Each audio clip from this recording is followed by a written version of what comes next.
오늘 본문은 가인의 족보와 셋의 족보가 나옵니다. 물론 셋의 족보를 우리가 다 읽지는 않았지만 지난 시간에 우리가 한번 다 읽어서 살펴보았죠. 이 두 족보를 나란히 써놓고 있는 이유가 있다고 그랬습니다. 바로 이 둘의 비교, 이 대조를 하기 위해서라 그랬습니다. 바로 이걸 통해 전달하고자 하는 메시지가 있기 때문이라고. 가인과 셋의 후손을 비교하면서 두 종류의 인간의 삶, 그 두 다른 이 운명을 보여주려고 하는 겁니다. 먼저 가인의 족보를 보면 대단합니다. 가인은 최초로 성을 쌓은 사람이라고 나오는데요. 이건 단순히 건축수를 말하는 게 아니라 당시로 따지면 도시를 건설했다라는 겁니다. 그리고 그의 후손들은 가축을 치는 자의 조상, 악기를 만들고 연주하는 자들, 기계를 만드는 자들 등등 세상의 문화와 문명에 대단한 발전을 가져왔던 사람들입니다. 소위 세상적인 명성을 가진 자들이었다는 겁니다.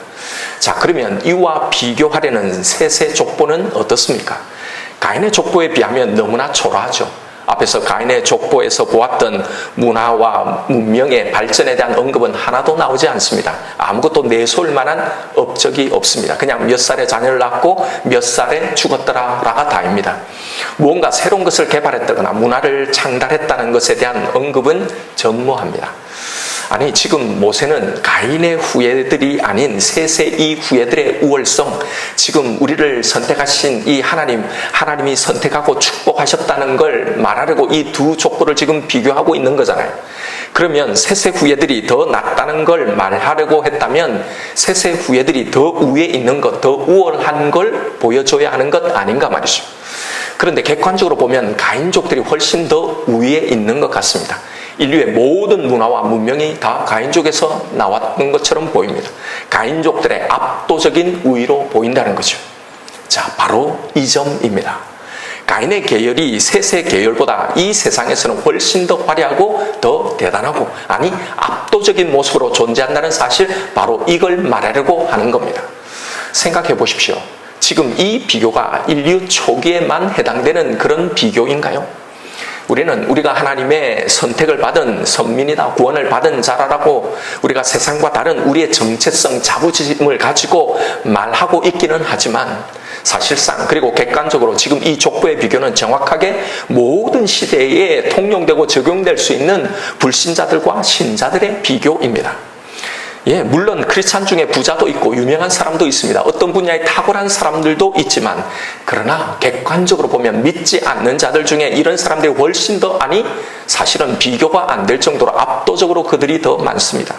이 두 족보의 비교는 이 땅에서의 셋의 후손인 우리들은 어떤 모습으로 존재하고 있는지, 어떤 모습으로 존재하게 되는지를 보여주고 있는 겁니다. 가인족들이 셋족들보다 훨씬 더 잘 나갑니다. 더 힘있고 훨씬 더 영향력이 있습니다. 이 땅에서요. 그래서 이게 우리에게 헷갈리고 의문스러운 거죠. 그럼 도대체 하나님을 믿는다는 그 유익이 뭔가? 구원받은 자의 삶의 의미는 과연 무엇인가? 이런 딜레마에 빠집니다. 오늘 이 말씀을 잘 보십시오. 여러분 헷갈리지 말고, 예수 믿으면 믿지 않는 자보다 훨씬 더 형통하고 더 잘되고 축복받고 잘 산다는 이 말에 속지 말고요. 보십시오. 여기에 정확하게 딱 나와 있지 않습니까? 가인의 후예들이 훨씬 더 앞섭니다. 더 강합니다. 더 잘 삽니다. 더 잘 나갑니다. 그러기에 우리는 오늘 이 두 족보 이야기를 통해 하나님을 믿고 살아가는 우리는 이 땅에서 무엇을 추구하며 살아야 하는지, 이 땅에서 우리의 삶의 목표가 무엇이어야 하는지를 우리는 발견해야 하는 겁니다. 가인족들의 이 화려한 문화와 문명의 업적을 떡하니 적어 놓은 후에 셋의 족보가 이제 등장하지요. 그 셋의 족보가 시작되기 전에 4장의 제일 마지막에 무슨 이야기가 나오는지를 잘 보십시오. 4장 25절입니다. 아담이 다시 자기 아내와 동침하매 그가 아들을 낳아 그의 이름을 셋이라 하였으니 이는 하나님이 내게 가인이 죽인 아벨 대신에 다른 씨를 주셨다 함이며, 셋도 아들을 낳고 그의 이름을 에노스라 하였으며 그때의 사람들이 비로소 여호와의 이름을 불렀더라. 바로 이 구절이 이 두 족보의 차이, 두 족보를 비교하면서 성경이 말씀하시려는 메시지입니다. 무슨 메시지입니까? 가인족들이 세상에서 이렇게 명성을 떨치고 잘 살아갈 때, 세상의 문화와 문명을 쌓아가고 나아갈 때 셋의 후손들은 하나님의 이름을 불렀더라라는 겁니다. 자, 이게 무슨 말인지, 뭘 의미하는지, 무엇을 비교하는지를 설명을 드릴게요. 성경이 말하는 가인족들의 특징은 세상의 명성을 쌓아가는 자들이라는 거고, 세세 후에의 이 특징은 여호와의 이름을 부르는 자들이라는 겁니다. 여러분은 이 둘 중에 어느 것이 더 복된 삶이고 복되다고 생각하시나요? 예, 당연히 여호와의 이름을 부르는 것이 훨씬 더 복되다고 말할 겁니다. 그런데 말은 그렇게 하지만 실상 이 여호와의 이름을 부르면서 그 여호와께 구하고 있는 게 뭔가요? 솔직히 말하면 다 가인족들에게 있는 이 세상의 명성 아닌가요? 더 부하게 해달라고, 더 강하게 해달라고, 더 유명하게 해달라고, 세상에서 꼬리가 되지 않고 머리가 되게 해달라고 말입니다. 사실은 다 이 세상의 명성을 구하고 있잖아요. 그래서 성경은 이 두 족보를 비교해서 우리에게 들려주고 있는 겁니다. 어느 것이 진짜 복된 인생, 복된 삶, 복된 운명인지를 알아라고 말입니다. 가인족들이 이룬 이런 업적이 대단하고 화려하게 보이는 것 같지만 여러분 다시 곰곰이 이들의 삶의 내면을 한번 들여다보세요. 무엇이 그 속에 담겨 있는지, 이 모든 것이 어디서부터 나오고 있는지 그 근원을 볼 수 있어야 하는 겁니다. 이 가인족의 조건은 하나님을 떠나고 하나님의 이름을 부르지 않고 살아가는 자들의 삶이 어떤 것인지를, 그들이 이 땅에서 어떻게 살아가게 되는지를 보여주고 있는 겁니다. 선악과를 따먹은 다음에 가인족들은 자신을 의지해서 계속 무화과 잎으로 자신이 쌓는 성으로 자신을 가리고 자신의 이 저주스러운 운명을 가리고 그리고 그것이 주고 있는 이 모든 두려움, 이 불안함을 가리려는 삶을 살아가고 있는 겁니다. 무엇으로요? 자신이 쌓은 성, 자신이 쌓은 이 업적으로요. 여러분, 이런 삶과 이런 인생들이 만들어낸 이 모든 문화와 문명들이 아주 대단한 것처럼 보이지만요. 그런데 그 속내를 한번 들여다보십시오. 이것이 인류사회, 이 세상 속에서 무엇을 만들어내고 있는지를 말입니다. 19절에 라멕이 무엇을 하였다고 소개합니까? 두 아내를 맞이하였다는 거예요. 여러분, 라멕은 성경에 나타난 최초의 일부 다처제를 만들어낸 사람이라는 겁니다. 이건 뭘 말하는 겁니까? 그는 하나님의 이 모든 창조의 원리, 한 사람 남자와 한 사람 여자로 만들어 놓으신 이 가정을, 그 사랑의 관계를, 이 모든 원리를 파괴한 최초의 인물이란 말입니다. 여러분, 이로 인해 이 세상에 깨어진 이 사랑의 관계, 이 가정 때문에 얼마나 많은 고통을 받고 있는지 그것을 한번 생각해 보라는 겁니다. 얼마나 많은 사람들이, 얼마나 많은 자녀들이 아픔과 상처와 이 쓴뿌리들이 바로 이런 것 속에 발생하고 있다는 겁니다. 당시의 세상은 이걸 능력이라고, 부와 권력과의 상징이라고, 능력만 있으면 그렇게 하게 만들었던 겁니다. 성경은 이런 그가 낳은 아들들의 면면을 또 소개합니다. 먼저 야발입니다. 그는 가축을 치는 자의 조상이 되었다는 거예요. 우리가 이렇게 고기도 먹고 치즈도, 우유나 치즈도 마음껏 먹을 수 있는 것은 이런 문명, 문화의 이 발달, 이것이 만들어 주었다고 여러분 생각하시나요? 여러분, 목축업의 조상이 되었던 이 야발이 아니었어도요, 우리는 얼마든지 고기와 우유와 치즈도 먹었을 겁니다. 그의 업적 때문이 아닙니다. 여러분, 이건 뭘 의미하는지를 잘 보십시오. 초기의 인류의 모든 것은 다 공동의 소유였습니다. 공동의 재산이었어요. 땅도, 나무도, 가축도, 모든 것들. 그런데 당시에 이 자연 속에 땅과 나무와 모든 이 열매가 아닌 자신의 사유재산으로 만들 수 있는 가장 손쉬운 존재가 있었는데 그게 바로 가축인 겁니다. 돌아다니는 가축을 울타리를 치고 그냥 가둬놓으면 내 거가 되는 거예요. 당시에 들판에 뛰놀고 마음껏 풀을 먹고 젖을 내던 이 모든 가축들은 사실은 모든 사람의 것이었습니다. 이 모든 것의 주인은 하나님이었어요.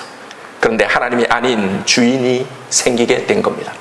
하나님이 주인이고 하나님이 주신 이 모든 공유의 재산들이 누군가가 독점하는 일이 발생하게 된 겁니다. 이 모든 것이 다 하나님이 주신 것으로 모든 걸 공유하고 살았던 그 공유의 세상에 최초로 생긴 사유재산이었던 거예요. 이 변화가 여러분 인류 사회와 이 세상에 어떤 변화를 가져오게 되었는지를 주목해야 하는 겁니다. 바로 물질의 힘, 자본의 힘입니다. 이 자본의 힘이 어떤 방향으로 나아갑니까? 하나님이 주신 것들을 자신이 독점해서 가지려는 이런 사람들이 이 자본의 힘을 가지고 이 자본이 없는 사람들을 지배하게 되는 겁니다. 여기서 지배와 피지배, 주인과 종이 발생하게 되는 겁니다. 자신이 가진 이 자본으로 다른 사람들을 종으로 만들어 가는 겁니다. 인류 역사가요. 여기서 오늘 이 세상에 존재하는 이 모든 불평등, 모든 착취라는 이 사회 악, 이 구조악이 바로 여기서 시작된 거예요. 그래서 하나님은 이 횡포와 이 구조악을 막기 위해서 희년이라는 제도를 이스라엘 백성 속에 두신 겁니다. 여러분, 너무 살기 힘들어서 땅을 팔거나 빚을 지면 사람이 살다 보면 여러 가지 재난을 만나기도 하잖아요. 농작물이 막 흉년이 들어서 안 되기도 하고 또 질병이 걸리기도 하고, 그러면 당연히 빚을 내는 겁니다. 그냥 빚을 주지 않죠. 밭을 저당, 땅을 저당을 잡힙니다. 그런데 이런 사람들은 다시 회복할 가능성이 없어지는 겁니다. 농사를 지어 수익을 내야, 그 다음에 돈을 벌어야 땅, 이 빚을 또 갚고 할 텐데, 농사를 지을 땅이 없는 사람들은 이제 자자손손대대로 소작농이나 노예로 전락하게 되는 겁니다. 이게 바로 자본의 대물림입니다. 그래서 50년이 되는 해에 모든 것을 다시 돌려주라는 겁니다. 왜 이것을 우리에게 명령하실 수 있습니까? 이 모든 것의 주인은 사실은 우리가 아니라 하나님이시기 때문입니다. 여러분, 만약 이 땅에 이런 가치가 세워져 있다면, 이 희년의 제도만 온전하게 시행되고 된다면, 여러분, 이 세상은 지금보다 훨씬 더 나은 세상이 될 겁니다. 이 모든 지옥 같은 이런 인간의 고통과 이런 것들이 많이 해결될 거예요. 이 모든 사회악, 구조, 악들의 출발이 바로 이 가인족, 여기서 시작되는 겁니다. 자, 그렇다면 이런 사유재산을 가진 자들, 자본을 가진 자들이 하는 게 뭘까요? 자신의 재산을 지키기 위해 힘을 가지려는 겁니다. 그게 바로 무기입니다. 오늘날 강대국들이 무기를 만드는데 천문학적인 돈을 왜 거기에 쓰고 있는지를 보십시오. 자신들의 재산, 힘을 지키기 위해서입니다. 그래서 자국에 굶어 죽어가는 사람들이, 돈이 없어서 치료를 받지 못하고 죽어가는 사람들이 그렇게 많은데도요, 복지가 아니라 국방에다 미사일을 만들고 탱크를 만들고 전함을 만들고 핵무기를 만드는데 다 쓰는 겁니다. 그리고 나는 핵무기를 가지고 있어야 하지만 너는 안 된다는 거예요. 다른 나라는 못 가지게 만드는 겁니다. 개인의 자본의 힘이 사회와 국가화 되는 겁니다. 바로 이게 라멕의 아들 두발가인에게서 시작된 구리와 새로 만든 여러 가지 기구들의 시초입니다. 여기서 여러 기구를 만들다라고 할 때 이 만들다는 말이 날카롭고 뾰족하다라는 뜻입니다. 이렇게 만든 기구들이 물론 더 많은 자본을 만드는 데 쓰이는 그런 훌륭한 도구로 쓰이는 동시에, 날카롭게 만든 이것들이 내 재산을 지키기 위해 결국 다른 사람을 굴복시키는 무기가 되는 겁니다. 이런 사회에 만연하게 되는 이런 것이 무엇일 것 같습니까? 이런 사회가 되면 무엇이 만연해질 것 같습니까? 끊임없이 자신의 이익과 자신에게 위협이 되는 존재들은 죽이는 살인 문화인 겁니다. 여기에 소개되는 라멕의 시가 바로 이걸 보여주고 있는 거예요. 내 조그만 상처로 내가 사람을 죽였고 나의 상함으로 인해 내가 소년일지라도 죽였다라는 이 자랑 말입니다. 여러분, 이것이 결국은 네가 죽어야 내가 사는 이 무서운 경쟁의 세상을 만들어낸 겁니다. 경쟁이 되는 사람이 죽어야, 없어져야 그 자리가 내 자리가 되는 겁니다. 어린 아이 때부터 죽을 때까지 이런 사회는 서로를 없애고 죽여야 내가 살아남는 이런 살육의 경쟁 속에 살아가게 되는 겁니다. 여러분, 어떤 특정 분야를 지목해서 대단히 죄송하지만 지금 벌어지고 있는 사회의 한 현상이니까, 예를 들면 지금 벌어지는 의료 사태, 의사들의 모습을 한번 보십시오. 분명히 그분들 나름대로 나름의 어려운 이유가 있겠죠. 그래서 그러겠죠. 그런데 아무리 객관적으로 이해하려고 해도 사실 그 깊은 속내를 보면 결국은 자신의 기득권이 아닌가라는 생각이 드는 겁니다. 이런 상황 속에 간호사들은 자신의 권리를 찾으려고 하죠. 그런데 정작 자신들처럼 그 권리가 침해당하고 있는 간호조무사의 이 처우에 대해서는 반대를 합니다. 어디 이들 뿐이겠습니까? 모든 사회에 존재하는, 모든 회사에 존재하는 정규직과 비정규직의 이 문제도 마찬가지예요. 정규직이 자신들의 권리를 주장하면서도 비정규직의 이 권리에는 눈을 감는 걸 넘어 오히려 이걸 반대하는 겁니다. 내게 돌아올 목, 내게 손해가 되면 가차없이 죽이는 겁니다. 여러분, 이분들만 그럴까요? 우리가 만약에 각각의 그들 자리에 있다면 우리는 안 그러겠어요? 다 마찬가지인 겁니다. 이런 사회가 어린 아이 때부터 과도한 경쟁을, 그로 인해서 누군가를 괴롭히고 왕따시키는 끊임없이 이 라멕의 노래를 양산하는 이 죽이는 문화를 세상 곳곳에서 다 만들어내고 있는 겁니다. 이것이 이 화려한 족보 뒤에 감춰져 있는 그 내면의 내면의 모습인 겁니다. 그러면서 하고 있는 것이 무엇인가요? 이런 자신의 삶을 정당하고 찬양하는 인본주의적 문화들을 만들어내고 있는 겁니다. 수군과 퉁소를 잡는 모든 자의 조상들의 시작이 바로 이거였던 거예요. 그렇게 죽이며 살아가고 있으면서도 자신의 잘못을 보지 못하고 뉘우치지 않고 오히려 이런 노래를 만들어 부르는 겁니다. 여러분, 원래 노래는, 찬양은 하나님을 향한 노래여야 하는 겁니다. 그런데 자신을 즐겁게 하고 자신을 찬양하고 정당하는 이 노래를 만들어 가는 겁니다. 이런 세상의 문화가 무엇을 만들어내고 있는지를 보십시오. 다 하나님을 거부하는 겁니다. 인간이 모든 것의 중심이 된 이 인본주의다. 그거잖아요. 세상의 중심이 나, 세상의 모든 선악의 기준이 나, 이게 인본주의, 이걸 만들어내는 겁니다. 그래서 선악의 기준이 하나님이 아니라 이제 자신이 되어 있는 겁니다. 한 20, 30여 년 전만 해도 동거라는 것, 혼전, 임신이라는 것에 대한 도덕적 기준이 우리 사회에, 우리 속에 내재하고 있었습니다. 그래도 있었어요. 그런데 여러분, 지금은 이것은 아주 당연한 것이 되어 있습니다. 대중매체에서 유명인들이 혼전, 임신을 아주 자랑스럽게 말하는 겁니다. 동거가 당연한 문화가 되어 있는 겁니다. 여러분, 혹시 자만추라는 말을 아세요? 자연스러운 만남을 추구하는 그런 이 스타일이라는 말입니다. 그런데 여러분, 지금은 이 말이요, 일단 먼저 자고 나서 만난다는 이런 연애 문화를 대변하는 말이 되는 거예요. 여러분, 분류는 어떻습니까? 아주 아름다운 어쩔 수 없는 운명적인 사랑으로 다 드라마에서, 소설에서, 영화에서 다 그렇게 그려지는 겁니다. 동성 애들이 드라마나 영화의 자연스러운 소재로 등장하면서 사람들의 감성을 교묘하게 파고드는 겁니다. 이것 또한 자연스러운 하나의 인간의 관계처럼, 이 사랑의 관계처럼 이제는 사람들의 이 생각을 점점 무뎌지게 만드는 거예요. 너무나 자주 보고 너무나 당연하게 이런 것들이 드러나니까. 귀신을 소재로 하는 드라마나 영화가 얼마나 많은 사람들의 영혼을 잠식하고 있는지 모릅니다. 두려움에 빠지게 만드는 거예요. 이게 다 자신들이 선악의 기준이 되어버린 인간들이 만들어낸 세상의 가치, 세상의 문화인 거예요. 여러분, 이런 것들을 우리는 분별해야 하는 겁니다. 세상의 문화가 훨씬 더 세련되고 훨씬 더 선진적인 것처럼 보이지만요, 이것이 어디서 출발했고 어디로 우리를 끌고 가고 있는지 그 본질을 볼 수 있어야 하는 겁니다. 이건 결코 세련된 게 아닙니다. 세상의 문화가 지금 현재 트렌드가 기준이 아니라 하나님의 말씀이, 하나님이 기준이 되어야 하는 겁니다.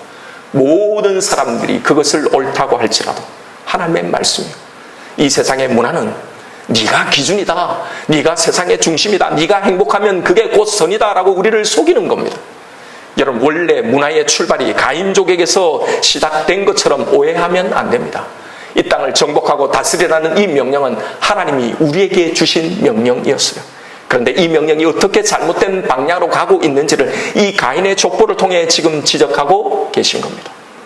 이 땅의 문화, 이 문명을 이렇게 가면 안 된다고, 그래서 셋의 족보를 우리에게 들려주시는 겁니다. 사단이 만들어내는 이 세계관, 이 세상의 문화와 그 가치관에 그냥 여러분 아무 생각 없이 다 그렇게 이야기하니까, 다 그렇게 맞다고 하니까 생각 없이 그냥 거기에 동의하고 휩쓸려 넘어가면 안 되는 겁니다.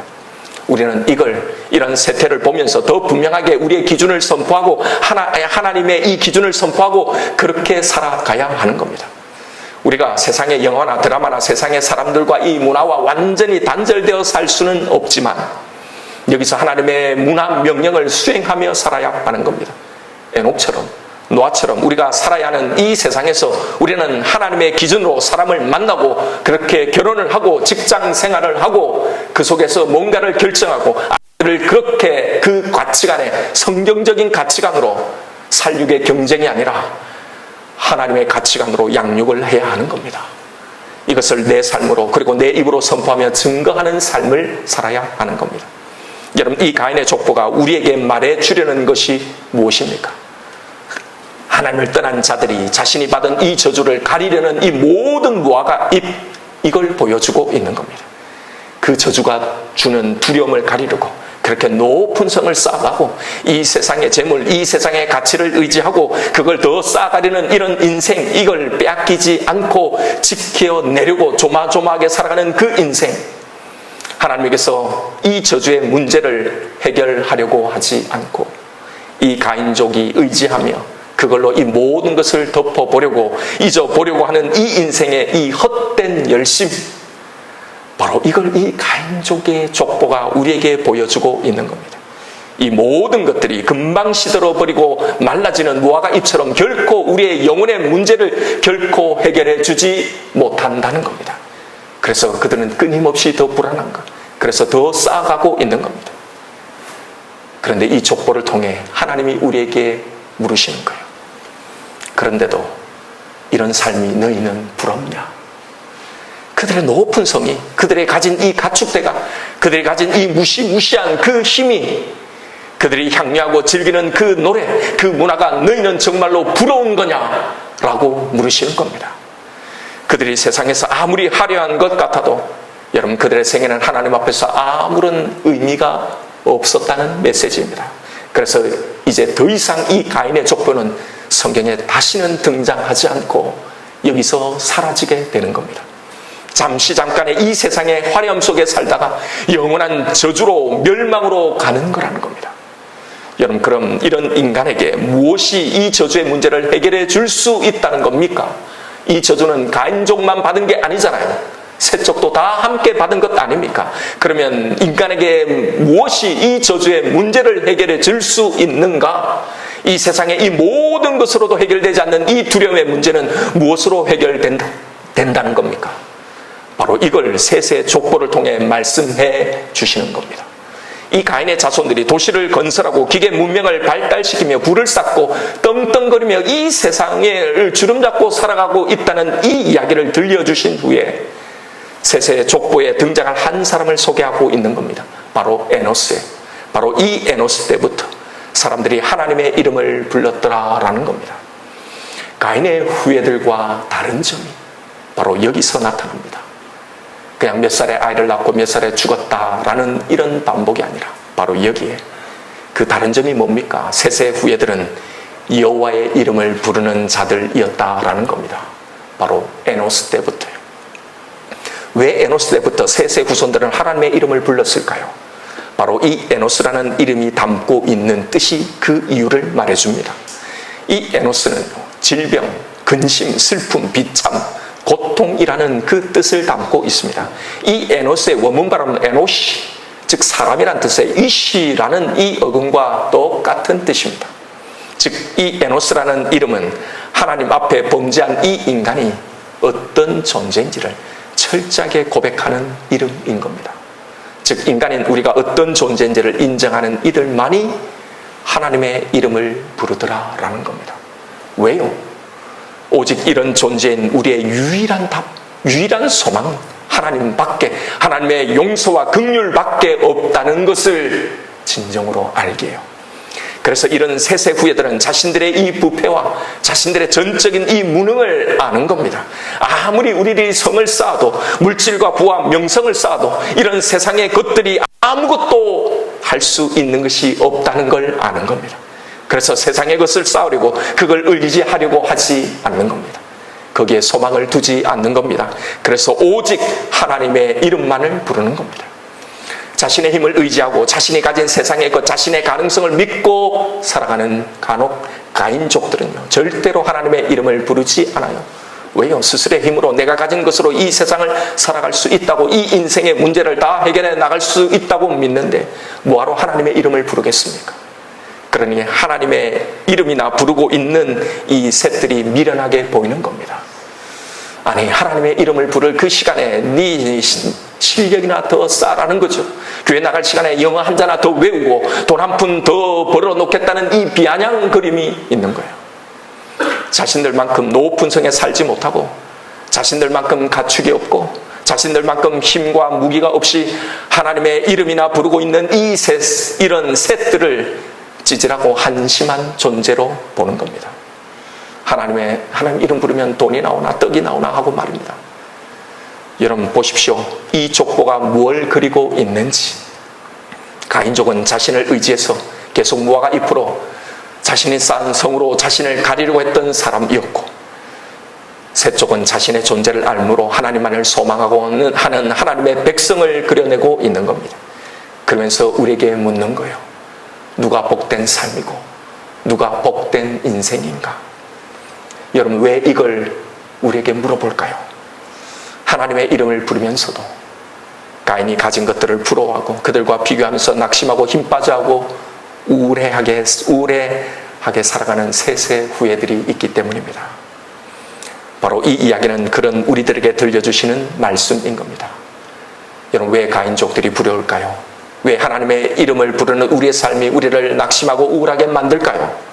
세상의 가인들이 자신의 것들을 가지고 척척 해결해 나가는 그런 것조차 매번 하나님의 이름을 불러야만 되는 우리의 이런 처지가 우리 스스로 봐도 찌질하고 그렇게 느껴지고 그게 싫은 겁니다. 매번 하나님의 도움을 구해야 하고 내 의사와 내 취향과 내 계획과 내 의도는 무시되고 하나님이 내려주시는 그 결정만을 바라봐야 하는 이런 내 삶이 싫은 겁니다. 가인들과 비교해서 그런 내 삶이 너무나 초라하게 느껴지는 겁니다. 솔직히 우리에게 있는 모든 이 우울함, 불만족이 사실은 다 이런 것에서 오는 것 아닌가요?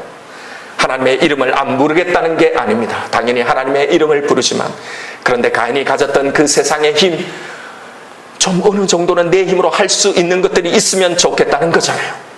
이제는 이렇게 눈치 안 봐도 되고 지질이 궁상맞게 여기에 나와서 하나님 이것도 좀 도와주시고 이것도 지켜서라고 하지 않아도 될 정도로 말입니다. 그래서 하나님의 이름을 부르면서도 우리도 가인들이 가졌던 그런 걸 좀 가져보려고 하는 겁니다. 그런데 여러분, 이게 바로 가인족의 삶의 모토였는데, 그런데 셋의 사람들인 우리도 이런 삶을 살아가려고 하는 겁니다. 여러분, 과연 정말 어떤 삶이, 어떤 인생이 복된 삶, 복된 인생이라고 우리는 정말 믿고 있습니까? 하나님의 이름을 부른다는 건 그 하나님을 필요로 하고 늘 그 하나님에게 의지하며 살아간다는 걸 말하는 겁니다. 누군가를 의지해야 한다는 것, 이건 참으로 피곤하고 참으로 찌질한 그런 삶일 것 같습니다. 이런 자잘한 것조차도 하나님을 의지하며 살아가야 하는 이런 삶이 구차하게 느껴지기에 솔직히 이렇게 하나님을 바라봐야 하는 우리의 이 신앙생활이 더 복되다고, 이런 인생이 진짜로 복된 인생이라고 솔직히 자신있게 당당하게 말할 수가 없는 겁니다. 이게 늘 가인족들과 함께 살아가며 우리가 느끼는 우울함들인 거예요. 여러분, 정말 하나님의 이름을 부르는 삶이 정말로 진짜 복된 삶일까요? 마태복음 18장에 가보면 제자들 사이에 하나님 나라에서 누가 큰 자인지의 논쟁이 붙었습니다. 이걸 아시고는 하나님이 그 근처에 있는 아주 어린 아이 하나를 불러 세우시고는 제자들에게 이렇게 말씀해요. 너희가 이런 어린 아이와 같이 되지 않으면 결코 천국에 들어가지 못할 것이다. 하나님의 나라는 이런 어린 아이와 같은 사람이 진짜 큰 자다라고 말씀하시는 내용입니다. 여기서 예수님이 말씀하신 이 어린 아이와 같이라는 이 의미는요, 어린 아이들이 가지는 천진난만이나 순수함, 겸손함을 말하는 게 아닙니다. 이건 이런 아이들의 이런 특징이 아니라 그들이 가진 능력적인 면을 말하고 있는 겁니다. 즉, 이 비유의 핵심은 아이들이 가지는 절대적 의존, 이 상태를 말하는 겁니다. 어린 아이들은 부모의 도움 없이는 생존이 불가능한 존재들입니다. 어린 아이들은 결코 혼자 살아갈 수 없습니다. 그래서 자신의 모든 것을 부모에게 전적으로 의존해야만 살 수 있는 존재인 겁니다. 바로 이것이 예수님이 말씀하신 이 어린 아이와 같이 되어야 한다는 이 말씀의 핵심인 거예요. 하나님의 나라, 그 백성들 중에 가장 큰 자의 삶이 무엇인가? 누가 큰 자인가? 그건 웬만한 건 내 힘과 내 능력으로 해결해 나가는 씩씩한 주체적인 존재들이 아닙니다. 하나님 앞에서 늘 우는 자입니다.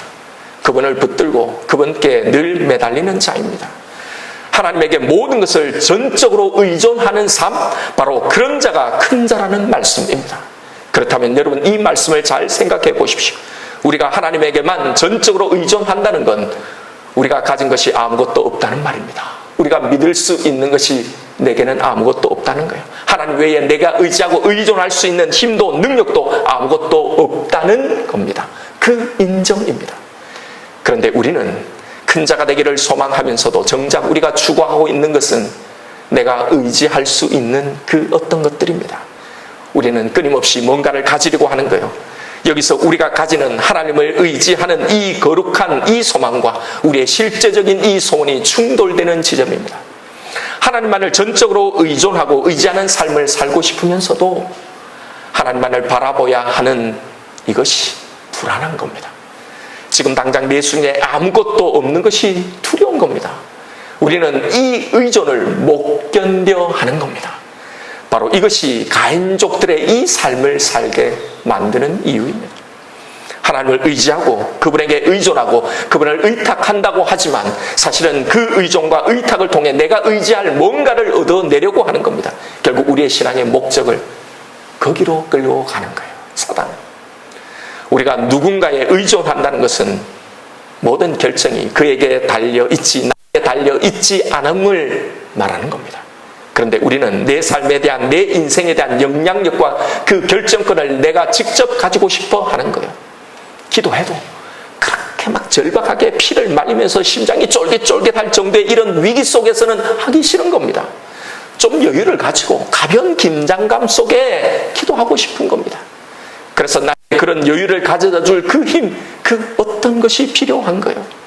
그래서 문제를 해결해 줄 돈이 필요하고 인맥이 필요하고 능력이 필요하고 또 다른 어떤 해결의 가능성이 필요하게 되는 겁니다. 그래서 하나님을 의지함으로 우리가 확보하려는 것들이 바로 이런 것들인 겁니다. 그래서 우리는 지금 현재 아무것도 없는 어린 아이와 같은 내 삶의 무능력을 힘들어하는 거예요. 예수님은 이것이 천국에서 가장 큰 자라고 말씀하시는데도 우리는 우리의 삶을 찌질하다고 불운하다고 뭔가 이건 잘못된 거라고 생각하는 겁니다. 그러면서 우울과 침체에 빠져서 이 시간을 제대로 살아내지 못하는 거예요. 예수님은 부자가 천국에 들어가기 힘들다고 말씀하셨습니다. 얼마나 힘든지 낙타가 바늘길을 통과하는 것보다 어렵다고 말씀하셨어요. 이건 무슨 말입니까? 거의 불가능하다는 말씀입니다. 이렇게 부자가 천국에 들어가기가 그렇게 어렵다고 경고해도 우리는 길을 쓰고 부자가 되려고 하지, 왜 부자가 천국에 들어가기가 그렇게 힘든가에 대해서는 생각을 하지 않는 겁니다. 왜 부자가 천국에 들어가기가 힘들다는 겁니까? 부자는 자신의 삶에서 재물을 더 의지하지, 그 재물 때문에 안심하지, 하나님 때문에 안심하지 않기 때문입니다. 이건 돈이나 물질에만 관계되는 게 아닙니다. 하나님 외에 다른 것 때문에 당당하고 다른 것 때문에 자신 있어 하는 모든 자가 하나님 나라에 들어가지 못하는 이 땅의 부자들, 가인족들이라는 겁니다. 그런데 우리는 이런 부자가 되고 싶어하고 또 이런 부자이지 못한 것이 늘 돈에 찌들려 쓰는 내 삶이 싫은 겁니다. 돈 걱정 없이 사는 가인족들이 부러운 겁니다. 여러분, 우리가 싸워내야 할 신앙의 싸움이 무엇이라고 생각합니까? 기도 열심히 해서 응답받고 잘 나가서 간증하는 그렇게 해서 하나님의 이 영광을 드러내는 건요, 이게 하나님의 이름을 부르지 않고 하나님을 절대적으로 의지하지 않고 자신의 것을 믿고 살았던, 그래서 끊임없이 자신의 것들을 쌓았던 가인족들의 삶일 수도 있다는 걸 우리는 알아야 합니다. 나는 정말 지금의 상황 속에서 이 삶의 자리에서 하나님의 이름을 부르며 오직 하나님만을 의지하고 있습니까? 여러분, 모든 테스트와 훈련은요, 극한 상황에서 치러지는 겁니다. 어떤 제품이 정말 좋은 제품인지를 알려면요, 한계 상황에서 테스트를 해보는 거예요. 얼마만큼 견디는지, 어디까지가 이 상태를 유지할 수 있는지가 그 존재의 실력이 되는 겁니다. 물건의 가치는 바로 거기서 증명되고 평가되는 거예요. 우리의 신앙도 마찬가지입니다. 그래서 이것을 증명하고 사는 삶이 천국에서 가장 큰 자의 삶인 겁니다. 그렇다면 지금 현재 우리가 처해 있는 나의 이 상황을 여러분, 그런 시각으로 우리는 해석할 수 없을까요? 바로 이런 상황에서 예수님이 말씀하신 천국에서 가장 큰 자의 삶이 시작이 되는 겁니다. 바로 여기서요. 가인족의 모든 것을 다 가져 있는 그 삶이 아니라 하나님만을 의존하고 하나님의 이름을 부를 수밖에 없는 바로 그 상황에서요. 이 말은 우리가 처해 있는 이 열악한 환경을 위해서 그 어떤 기도도 하지 말라는 말이 아닙니다. 또 이 열악한 환경이 뭔가 잘못된 것이 아니라는 겁니다. 그러니 그 주어진 시간을 탄식과 침체와 우울로 보내지 말고 제대로 살아내자는 겁니다. 여러분, 결국 누가 가장 큽니까? 누가 진짜 복된 삶, 성공한 인생인가요? 이 두 족보를 놓고 확인해 보라는 거예요. 많이 가진 자가 큰 자가 아닙니다. 하나님을 절대 의존하는 사람, 그가 가장 큰 자요. 그런 삶이 가장 복된 삶, 성공한 인생이라는 겁니다. 세상적으로 보면 모든 걸 다 가졌어. 하나님을 저렇게 의존하지 않아도 되는데 마치 하나님 없으면 아무것도 안 될 것처럼 진심으로 그렇게 믿는 사람, 그 사람이 정말 큰 사람입니다. 이걸 위해 하나님은 우리에게 계속 의존할 수밖에 없는 이 상황을 제공하시는 거예요. 왜요? 이 훈련을 통해 정말 돈이 있어도, 보장된 미래가 있어도, 하나님 외에 의지할 수 있는 것이 있어도 여전히 그건 아무것도 아니라는 것을 고백하고 오로지 하나님만을 의지하는 이 사람으로 만드시려고. 오늘 이 두 족보가 들려주는 이 메시지를 기억하십시오. 그런 하나님의 의존의 삶이 없었던 이 가인족들은 그들이 평생 쌓아올렸던, 평생 모았던 이것들과 영원한 저주 아래 산다는 걸 말입니다. 우리가 부러워하고 돈 많은, 능력 있는 이 모든 것을 다 가진, 그래서 우리가 늘 부러워하는 그 사람들, 여러분, 그들이 하나님만을 의지하지 않는다면 그건 절대 복이 아닙니다. 이건 저주입니다. 저렇게 하려고 노력해야 하는 거예요. 여러분, 그들을 부러워하지 마십시오. 그러나 혹시 그런데도, 그렇게 다 가졌는데도, 세상적으로 보면 진짜 다 가진 그 사람이 정말 하나님만을 의지한다면 부러워하십시오. 진심으로 부러워하십시오. 그리고 나도 그렇게 되려고 노력하십시오. 이게 우리가 해야 할 신앙의 싸움인 겁니다. 사랑하는 성도 여러분, 나에게 정말 아무것도 없어서 늘 항상 매번 하나님의 이름을 불러야만 하는 내 삶을 불운하다고, 구차하다고, 초라하다고 생각하지 마십시오.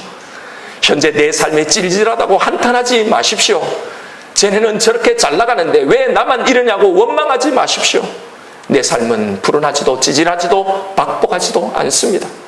내가 무엇을 얼마만큼 가지고 있는가에 따라 우리의 신앙, 내 인생 그 가치가 평가되는 것이 아니라 아무 것이 없어도 내가 어떤 태도로 이 시간을 살아가느냐에 따라 내 신앙의 가치가 평가되어지는 겁니다. 하나님만을 전적으로 의존하며 살아가는 삶이 우리가 믿고 있는 이 영원한 세계에서 가장 큰 자의 삶이라는 것을 믿으십시오. 비록 가인의 이 세상에서는 찌질하고 구차한 삶, 그런 인생 같을지라도요, 이것을 믿는 자가 천국에서는 진정으로 큰 자입니다. 이것이 하나님이 우리에게 들려주는 메시지입니다. 이 족보가 만드는 이 믿음이, 그 믿음의 눈으로 여러분 지금의 내 삶을 해석하십시오. 오직 하나님의 도움만을 구하고 하나님만을 의지하고 있는 내 인생을 하나님이 어떻게 평가하시는지를 오늘 이 밤에 하나님에게서 들으십시오. 지금 저와 여러분이 살아가고 있는 이 환경은 천국에서 가장 큰 자들이 살아갔던 그 삶의 환경이라는 걸 기억하십시오. 그 환경에서 우리도 하나님의 이름을 부르며 그에게 전적으로 의존하며 이 시간을 제대로 살아가시는 저와 여러분 우리가 되기를 주님의 이름으로 축원드립니다. 이 시간 오늘 주신 말씀 붙들고 우리 기도하십시다. 이 세상을 살아가다 보면 수많은 참 내 인생, 내 삶이 너무나 초라하다는 생각을 하게 만드는 그런 상황들 너무 많이 만납니다. 왜 이렇게 가진 것이 나에게는 없는지, 왜 이렇게 꼬여가는 것들은 많은지 너무나 지칠 때가 있습니다. 그러나 여러분, 늘 하나님의 이름을 불러야만 하는 그런 나의 삶을 우울하다고 생각하지 마십시오. 하나님의 나라에서 가장 큰 자로 살아가는 삶은 화려하고 거창한 그런 가인의 환경이 아니었습니다. 아무것도 없어서 늘 하나님 앞에 엎드리고 하나님만을 전적으로 의지하고 의존하는 자들의 삶이 천국에서 가장 큰 자의 삶이라는 겁니다. 이게 복된 삶이고 이게 가장 성공한 인생이라는 겁니다. 여러분은 지금 이 환경, 이 시간을 제대로 살아가고 있습니까?